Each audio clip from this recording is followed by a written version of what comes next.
Blessings, blessings, blessings. Welcome to Revolutionary Ministries, a movement of God, birthed out of a necessity to please the Father. We are that experience and that encounter outside your tradition, outside of your religion, outside of denominational views, outside of your feelings, outside of your emotions. Here, we hear what the Most High God is saying to us, through us, as us. And we release that unto you because faith cometh by hearing, and hearing come by God's word. Right? Let me say this again. Faith cometh by hearing, and hearing cometh by God's word. The scriptures that we have before us declares that God is the same in the past, the present, and in the future simultaneously. That means if he operates the same in the past and in the present and in the future, then that means he operates simultaneously in the past, the present, and at the future, all at the same time. That's the only way that you can really be the same. For God, there really is no such thing as past, present, and future. Let me say this again. For God, there is no such thing as past, present, and future. There are a lot of things about God that we have yet to come into the consciousness of, because we don't really know who God is. We know what religion is. We know what church is, but we don't really know what God is. We know everything about every angel that you can ever possibly think of, but we know very little about God. Blessings to your family. God bless you all. Welcome. Don't forget as you come in, don't forget to tag, share, and invite. I know it's a little dark, but hey, bear with me. Just led by the Spirit of God to come on in and fellowship with you guys, if that's okay with y'all. Just fellowshipping with y'all just for a few moments, huh? But a lot of our problems and a lot of our issues come or stem from that we don't know our identity. Like, we really, really don't. We really, really don't know our identity. And because we don't know our identity, then we are suffering from some mental health issues. We're suffering in every area of our lives because we do not know who we are. We don't know who we are for real. The world got us going around chasing money, chasing celebrities, chasing shoes, chasing cars, chasing a lot of things because, we just don't know we don't have our own identity. And when you don't have your own identity, then you'll pick up on identities that, that just are popular to you. I just want to, fellowship with you for just a few moments, and just release something over your life, and and prayerfully, God, even if you don't call him God, he's still high in power. Whatever language you use, that language does not matter, unless, of course, obviously, it is the language of the angels, right? And you probably wouldn't be able to understand that unless you got the gift, right, of the language of the angels. But I want to go back to the very beginning, right? The very beginning. So, in the book of Genesis, right, the scriptures declare that, the Most High, or God, i.e., or the intelligent designer, or the creator, right,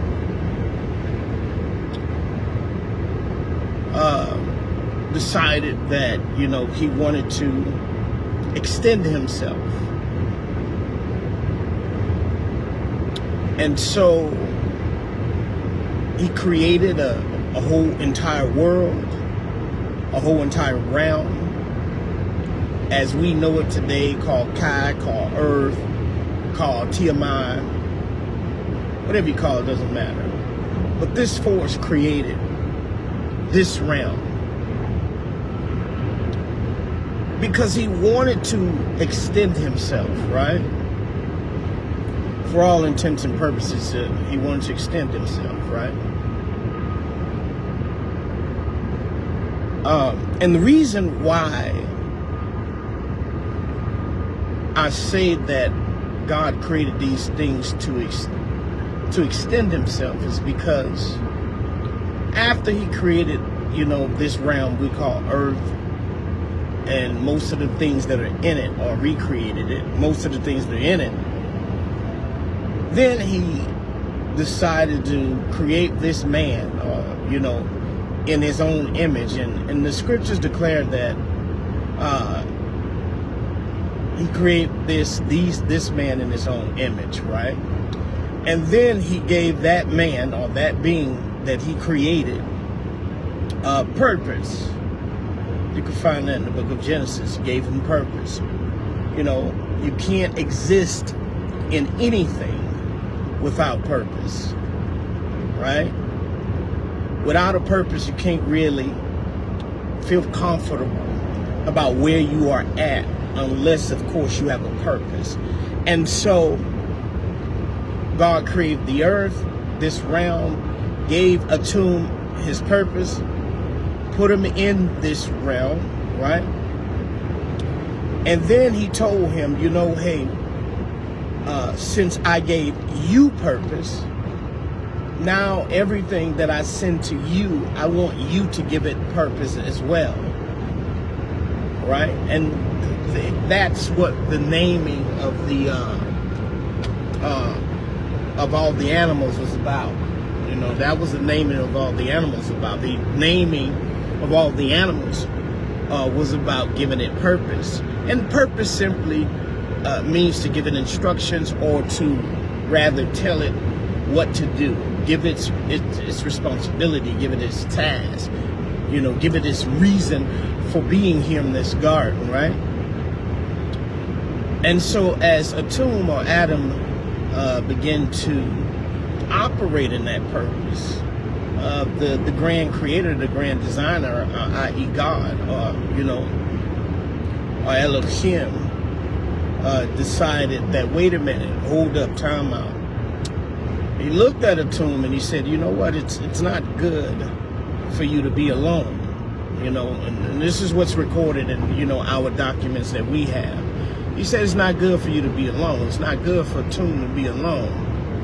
And so what the Most High did was put Atum to sleep.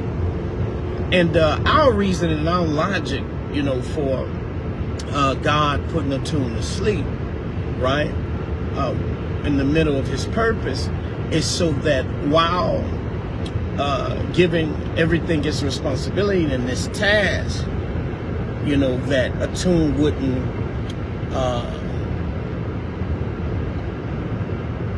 connect himself to something that was not like him, right? to connect himself to something that was not like him, right? And so, you know, God put Atum to sleep because he said it's not good for him to be alone. And then he created him a helper, right? He created him a helper. And this helper that he created,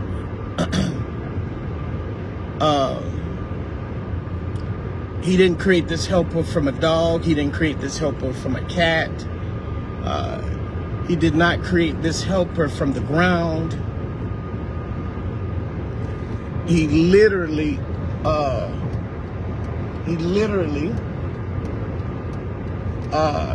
created this helper out of Adam, out of Atum, right? And most Christians think or believe it was rib in the sense of rib, but the reality of it is that he took some DNA out of Adam, or rather information out of Adam, and he created a helper comparable to him. And the only way that he could create somebody comparable to him is that the ingredients would have to come from him. The ingredients couldn't come from the stars, the solar system, the moon, the planet, stars, the ground. No, he said, if I'm going to create something that is comparable to you, Atom, then I'm going to have to take the ingredients from you, Adam. Right? So that's the conscious understanding of that. Is that, you know, when he decided to make Adam a helper, Atum a helper, Adam a helper, he decided that he would use the ingredients that were contained within Atum, or Adam himself. And so that's what God did. And finally, he woke Adam back up after he created him a helper, right? After, listen to this, God only awakened Adam after he created someone that can help Adam in the purpose that God himself called him to operate and flow in, right? And it's real funny, real deep that, you know, you don't really truly awaken fully until you have help. It's easy and simple to say, you know, I can do this on my own, but it is impossible to be fully aware, fully conscious by yourself. You know, there's a revelation in that. But finally, he awakened the tomb and said, "Hey, listen, here's this being, this creation," you know, and brought her to Adam and said, "Hey, here she is." And Adam responded by saying, "Hey, okay. As I look at this being and as I begin to experience this being, this looks like bone of my bone. This looks like flesh of my flesh. Wait a minute, hold up, time out. This is me." You know, I like to modernize things because I want us to be able to really get things. And he said, "Hey, wait a minute, this is me. This is the reality on, if I were to be right in this, I would literally say, this is me." And so, just as Atum, his purpose was to give everything purpose, or to name everything, or give everything its responsibility, and so too, he gave himself that existed outside of himself responsibility as well. And he said, okay, this version of me, I'm gonna call you Eve. Okay, this version, this is a different version, this is a different side of me. You know? And so what I'm gonna do is that, you know what, I'm gonna call you Eve. That's what I'm gonna do. That's what I'm gonna do. I'm gonna call you Eve. I'm gonna make you mother of all living. That's what I'm gonna do. And so Adam decided, that this version of himself was literally an extension of himself, and so he decided to call her Eve, and Eve literally means mother of all.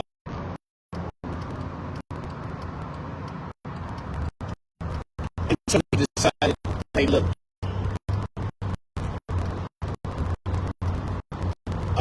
yeah, this is me. This is bone of my bone. This is flesh of my flesh, right? And so because you're bone of my bone and flesh of my flesh, then I have to give you a purpose that's different from the purpose of everything else. And so once he gave her purpose, he said, okay, so you're going to be the mother of everything that's living, the mother of everything that's alive.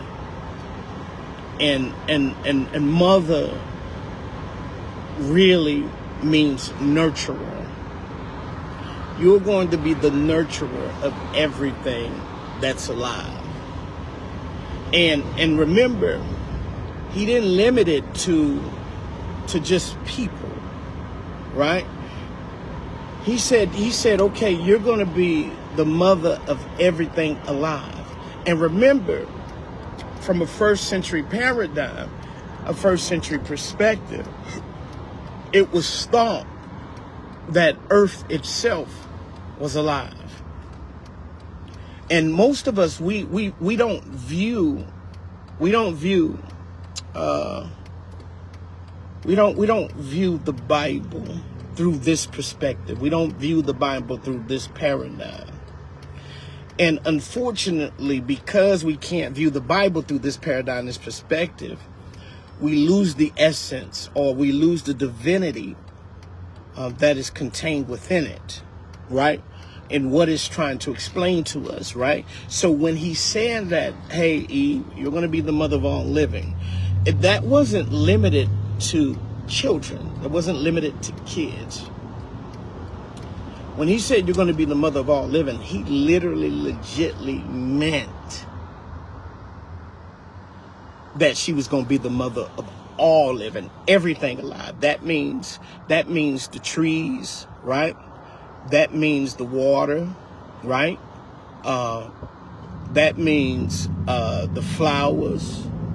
That means the plants. That means every animal. That means nature itself. That means, where do you think that they get that reference to when they say Mother Nature? That's a real thing.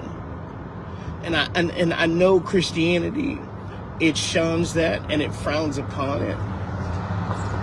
But the biblical view, or the biblical reality, she was Mother Nature. Eve literally was Mother Nature. She was. Because she was literally the mother of all living, everything.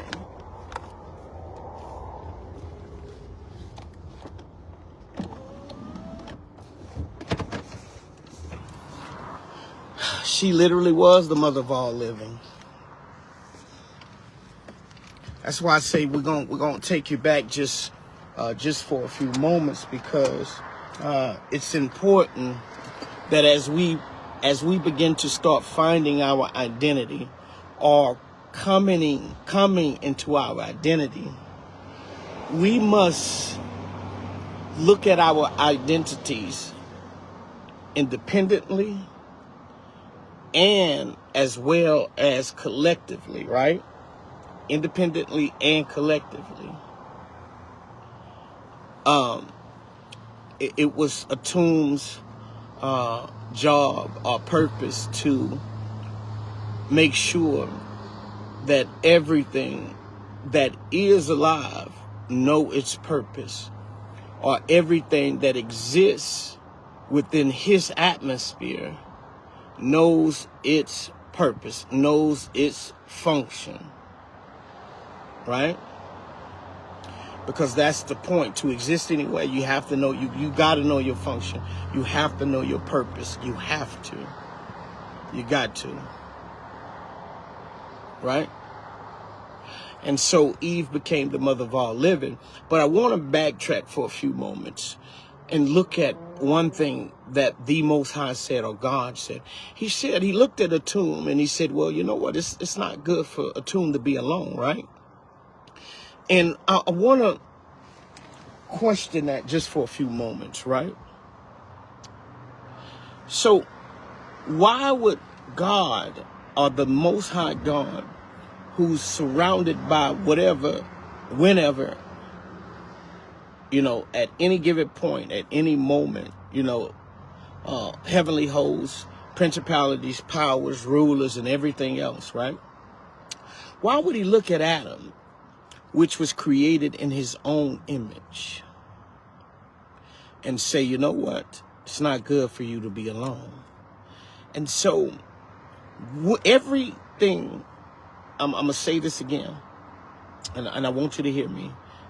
When he looked at a tomb, or Adam, everything that was true about God was also true about a tomb. Let me say this again. When God looked at Adam, everything that was true about Adam was true about God. Everything that was true about God was also true about Adam. And so for all intents and purposes, when God looked at a tomb, and when he said it wasn't good for Adam or a tomb to be alone, he was literally speaking on and about himself. The reality of it is that Adam was a creation. Adam was a whole creation, or rather an extension of God outside of himself, right? Adam was an extension of God outside of himself. And so when you look back at the conversation and look at it through revelation, or it being revealed and opened up to us, right? The whole purpose of Eve was an extension of Adam outside of himself, so that he can help himself. And the whole purpose of a tomb, or Adam, was an extension of God outside of himself, so that he may fellowship with himself, so that he may talk with himself. Now, regardless, granted, of all the other things that we're doing now, but when you go back in history, when you go back in the beginning, a tomb, or Adam, was an extension of God outside of himself. It was God's crime or plea to be able to fellowship with himself. It was him fellowshipping literally with himself. You know, that's what a tomb, that's what Adam was, you know. He was an extension, for all intents and purposes, he was fellowshipping with himself. Every time that he would fellowship with a tomb, Adam, you know, he was literally fellowshipping with himself. Adam was an extension of himself. And it was always that way, and it has always been that way. That's why, you know, it says, you know, the scriptures or the text says that, you know, let us, you know, make this man, this being, you know, as an extension of myself, as an extension of us. Let us make this being as an extension of us.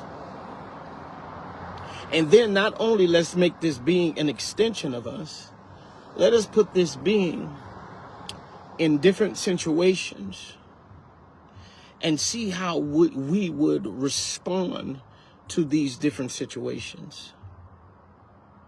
Let's see if we were to put ourselves in a capsule, so to speak, or in a body, or in a lower form, and then make us forget who we were, who we are.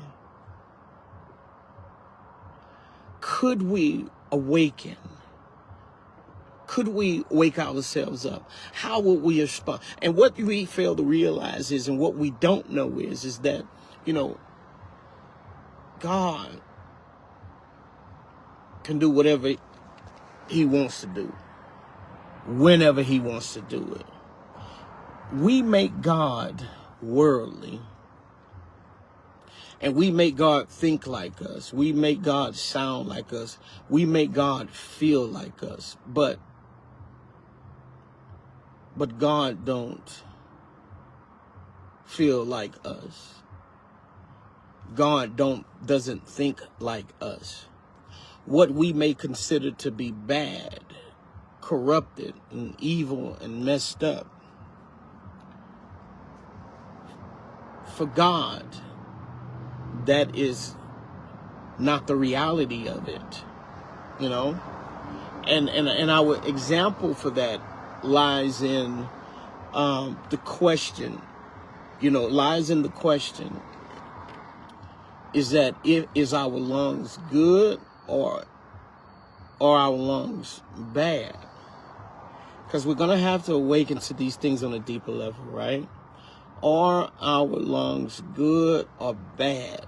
Well, in most cases, in a reasonable environment, right, our lungs carry oxygen all throughout our body.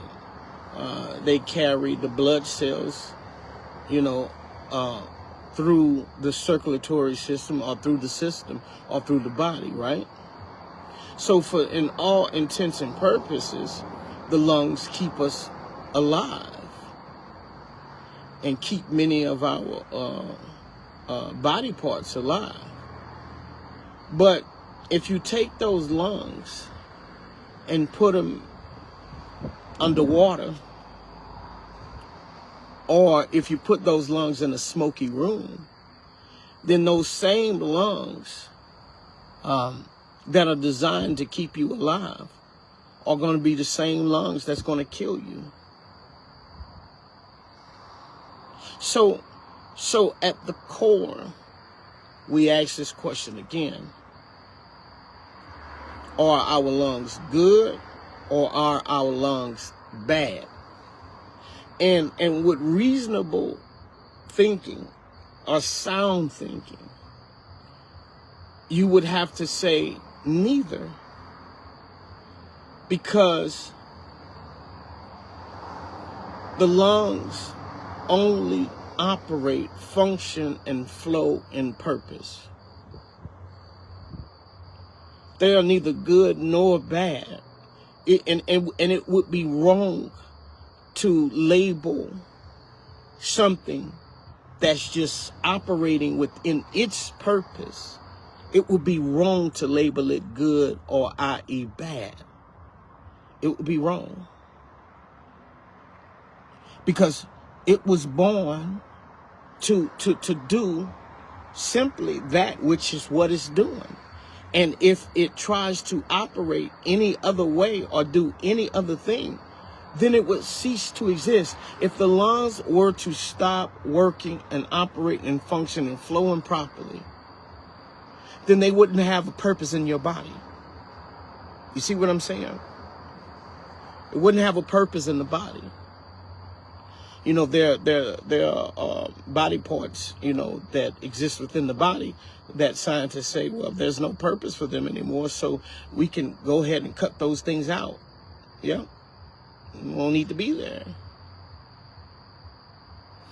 And i.e., if nothing has a purpose, it can't exist.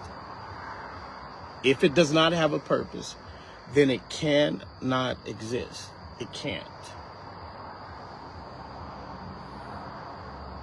And so you can't label the lungs good or bad when they're functioning within their purpose. You can't. At the core of things. At the core of things, you can't label it good or bad. When you get into this mindset, well, this is good and that's bad, then you lose the purpose of something. You lose it. And when you lose the purpose of something, then it may be the very thing that God sent to shift you where you need to be. And that's why it's so important as we begin to mature, as we begin to grow up in God. This is one of the main reasons why he told Adam not to eat from this tree of the knowledge of good and evil, because he didn't have enough experience to be able to handle the information that this tree would supposedly give him. Just like when the angels or the upper beings taught humans makeup and how to make weapons, and they weren't old enough or mature enough to be able to properly use those things. And so they abused them. And anything you don't know the purpose of, the only thing that you could do is abuse it. And so Adam and Eve experienced this tree, and because they weren't mature enough, and they didn't know the purpose of it, and so, they abused it. That's why, God is higher than us. His thoughts are higher than our thoughts. We can't be going around here, mad and upset at God because we don't understand and we don't get it and cut God off. We can't. We have to get to the place as we begin to mature is to allow God to be Lord and Savior over our lives. Meaning that if we are submitted to God, this force, this being, then we must trust this force, this being. You can't really truly submit to something that you really can't trust, or rather you don't have a purpose for it in your life. You can't submit to God if there's not a purpose for God in your life. You can't submit to a woman. A man can't submit to a woman if there's not a purpose for that woman in his life. Or i.e. reverse, a woman can't submit to a man if there's no purpose for that man in her life. And these are just foundational principles that we must get. You can't submit to something that you don't find a purpose for in your life. And this is why many people, they can't submit to God. They can't submit to the Bible, because they can't see that it has a purpose for them in their lives. They can't. You can't really submit, to anything that you cannot see a real purpose for it being in your life. And this is why Adam was created. Adam was created because God had a purpose for him. God did not just create Adam just all willy-nilly and just for the fun of it. He didn't. I'm going to say this again. I know a lot of churches like to tell people, that God don't need you or blah, blah, blah, but God created us. I mean, for all intents and purposes, God created us. And because he created us, that means there's a purpose for us in God's life. Because God did not create us for the moon. He did not create us for the solar system. He created us for himself. Or rather, he created Adam for himself. You know, he legitly created Adam for himself, right?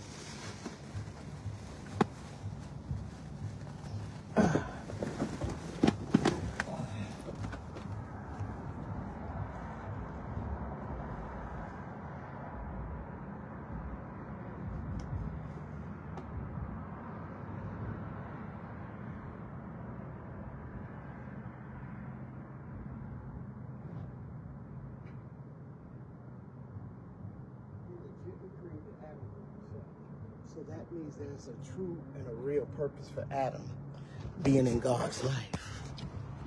See, we're not looking at this thing from a again mindset. See, we're not looking at this thing from a conscious, born again mindset. And when we look at this thing from a conscious, born again mindset, then we would begin to start maturing and start seeing that, wait a minute, there's a purpose for me being in God's life. And there's a purpose for God being in my life. God is doing so many different things to make sure that you come into the awareness of this. But we're not coming into the awareness of this, you know. And just like the foundational principle goes again, you know, when you don't know the purpose of something, the only thing that you can, no, it's open. The only thing that you can do is abuse it. That's the only thing you can do. And because we don't know the purpose of God being in our lives and we being in God's life, because we are in God's life. And God is in our life. Well, how do you know that? Well, when you look at the scriptures declare that in the book of John, Yahshua was fellowshipping, you know, with himself. And one of the key things that he said as he was fellowshipping with himself, he was talking to the Father aspect of himself. And he said, I in them, I in you, right? I in you, right? You in me, right? We in each other. And then, you know, you read a little bit more and it says they in us. So this denotes from the aspect of revelation, or it being revealed, is that we are all in fellowship one with another. Now, on what level, we're not conscious enough to even identify that level. You know, we're not even conscious enough. We're not even aware enough to be able to answer that. And most of us, we're not even aware enough to even ask that question, to come to a place to where we are even asking that question. Most of us, we don't even get to the place to even where we're conscious enough to even ask that question. Most of us, we don't even have enough information, enough spirituality to say or to question, how am I in God's life? Because for all intents and purposes, I am in God's life. And if I am in God's life, wow, what is my purpose for being in God's life? Because it's not only about, you know, that God is in my life, but I am in his life and he is in my life. Why do you think that all throughout the scriptures, you know, and all throughout historical contents, right? God is married.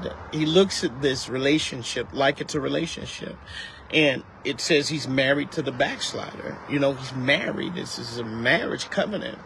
Now, I know through our modern view and our Western view, we don't view marriage sacred anymore. We don't. You know, we don't view marriage as sacred. So, and because we don't view marriage as sacred, you know, we don't really understand or truly understand, you know, what this is. We don't. We really, really don't.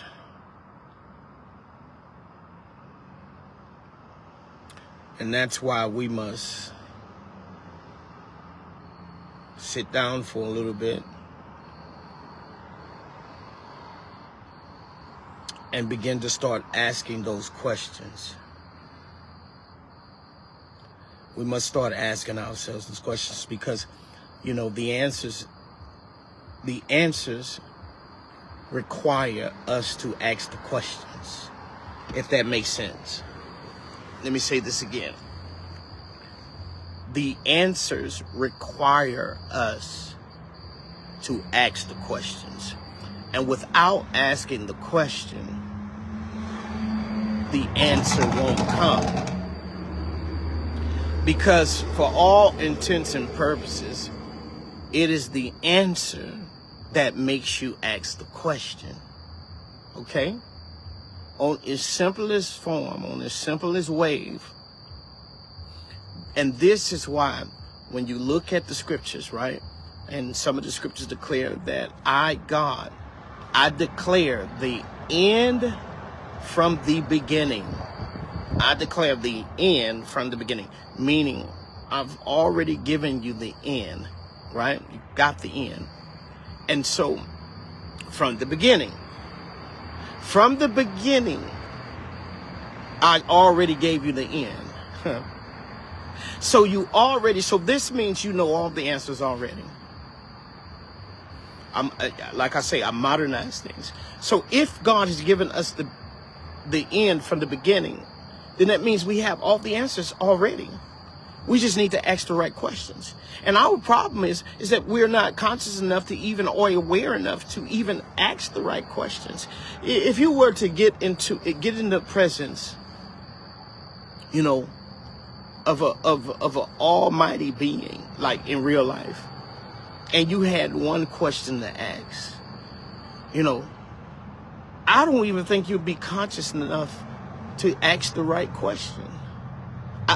And me, even at the level that I'm at, you know, I'm not even conscious enough or aware enough to ask the right question. Not yet. Not yet. But I believe that we are maturing in a way to where those questions, those answers are guiding us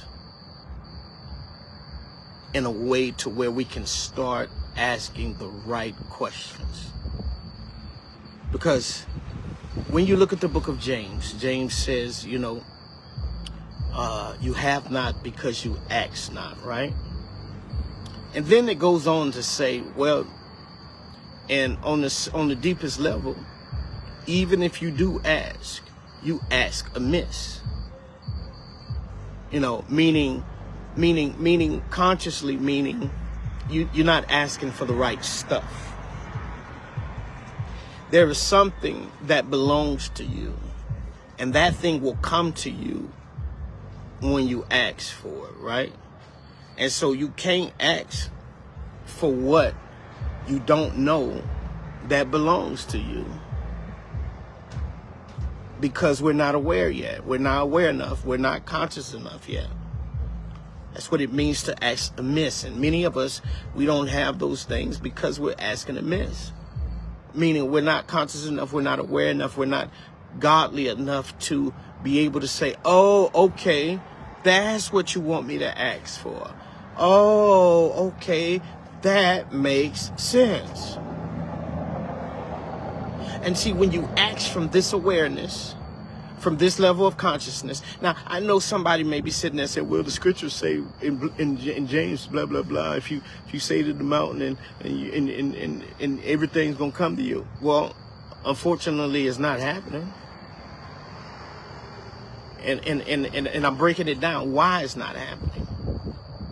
See, when you become kingdom, you can't help but to become more mature. You know, the kingdom is not about, you know, asking the same things over and over again. You know, when you are, you know, a child or a baby, you know, when you look at food on the table, that food don't really mean nothing to you. But when you as a baby, when you see a bottle, oh, you go reaching for that bottle, right? I mean, is this making sense? Put some ones if it does. You go reaching for that bottle. It's, you know, chicken and, you know, steak, pork chops. That stuff probably don't mean nothing to a baby, but when you put, you know, a bottle in front of that baby is going to reach out for that bottle, because that's the level of awareness that baby's at. Now, that baby does not stay at that level of awareness. He doesn't. Sometime at the age somebody introduced that baby to a different level of awareness, then that baby will start to desire different ingredients, different sources, meats, some meats maybe, some fruits maybe, some vegetables maybe. But the whole point in what is being said is that for every level of awareness, your questions change. For every level, you shouldn't be asking the same questions on every level of awareness. If you're still asking the same questions, then you're still on the same level of awareness. This means, because again, remember, the answers are the thing or the source that's causing you to ask the questions. See, we're talking just a little bit mature here. Paul said that there's a wisdom among them or they who are mature. Just like if you have a significant other, if you have a child, you know, or if you have a friend, you know, you can ask all the wrong questions. In fact, some of your questions to you may sound powerful, but to them it's dumb, because you're not asking the right questions. And because you're not asking the right questions in your husband's life, on your wife's life, on your significant other's wife, then they can't give you the answers. It's like saying, is this food good? And you say it's finna rain today. And they like, what? It's finna rain today. That didn't make sense. And for all intents and purposes, as we stand before God in what we call prayer, you know, that's what it sounds like. You're not asking the right questions. You're not asking the right questions. And we can't ask the right questions because we are not there yet. We haven't matured yet.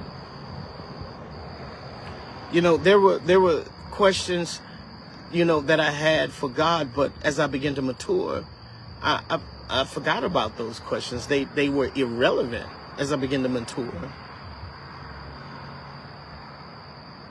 And you'll come to recognize, as you begin to mature, your desires will begin to change.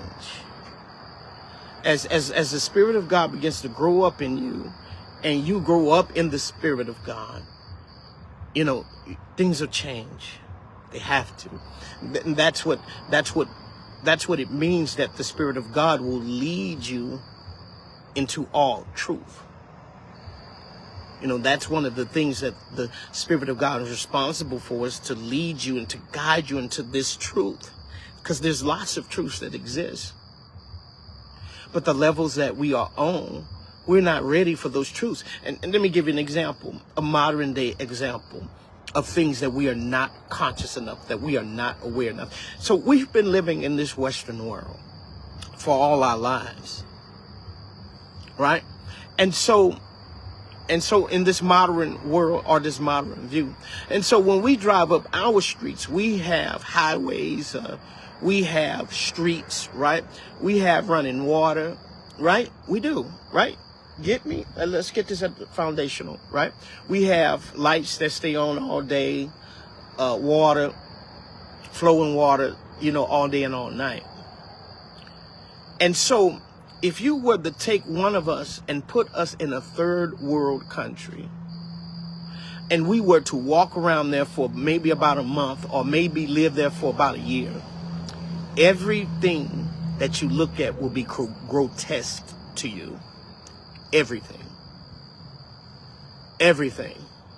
You would be calling 911 every day. You would probably walk around in a third world country blindfolded. Why? Because they don't live like us. Because they don't operate like us. Because they don't function like us. See, what's right in the Western world, or here in the United States of America, may not be right, in a third world country. They may walk around with no shoes on. They may walk around with no shirt, no clothes on, just covering, their lower extremities, right? And we may look at that like, oh no, that's wrong, blah, blah, blah, blah, blah. But for them, it's natural. Just the same way as running water in our house, it's natural. It's natural.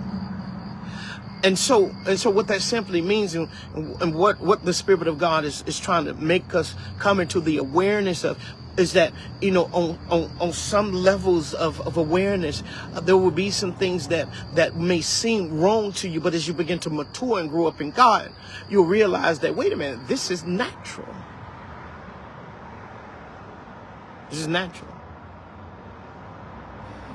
What you once believed when you were 1, what you once believed when you were 5, what you once believed when you were 10, these are different levels of awareness. You wasn't aware enough not to know that Santa Claus did not exist. You wasn't aware enough or conscious enough to know that the Easter Bunny did not exist. You wasn't aware enough. And many of us, we are even adults and still are not aware enough to even stand before God and ask the right questions, to stand before glory and ask the right questions. When many people stood before God and they recognized He was God, none of them ever asked God for money. They were so conscious, they were so aware that they never ever asked God for anything that they could do on themselves, by themselves. One day they, somebody let a guy down, in the building, and, because that was their level of faith, or level of awareness, or level of consciousness, whatever word you want to use. Our Bible calls it faith. Their level of faith was, what? This guy, this is the guy. This is the guy. We need to get you to this guy. Because if we can get you to this guy, see, that was their level of awareness. That was their level of faith. We need to get you to him.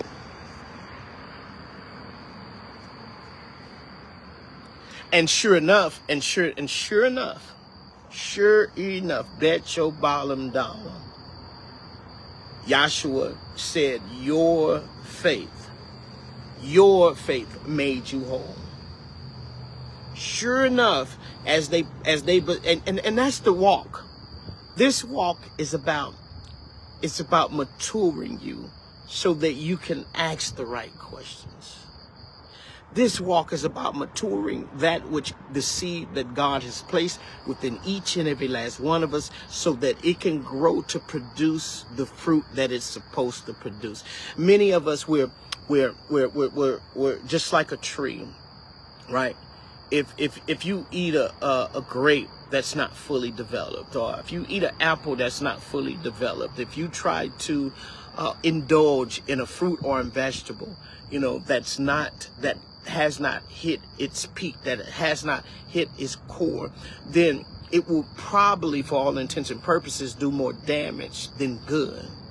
And it is the same way with our faith when we try to use it. Now, I know we come to the scripture that says, when you have seed as a mustard seed, faith as a mustard seed.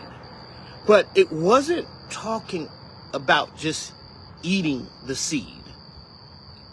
It was talking about causing that seed to grow when you plant it. When you plant it and allow it to come to fruition and start to produce fruit. And that's what our faith needs to do. But many of us, we're eating our faith. We're eating our seed, this seed. Many of us, we're eating the seed. And that's strange. That's crazy, It's like, having a seed bank and just going to your seed bank and say, I want watermelon, and you just eat the seed. It's strange, but it doesn't make any sense. It doesn't make any, it may be funny, but it doesn't make any sense to go get a watermelon seed and not recognize that you must plant it and it must die. And this is for all intents and purposes, this is the level of awareness that most people are on. We're not allowing that faith, to produce fruit, so that we can be partakers of that. That's why Christ was called first fruit, firstborn of many sons. He had to be buried. He had to die. And he had to be buried so that he would resurrect as first fruit.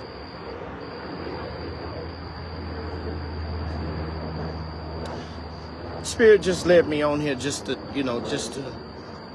open us up, man. But you're going to have to start asking the right questions, and because the questions you have now and the things that you're doing now, you're going to have to start planting those seeds so that, you can start maturing, that you can start growing. You're going to have to sit down. You're going to have to plant yourself and don't move until you know that you're mature. We're all going to have to, because the world is about to get cold and dark and crazy and just plain old retarded.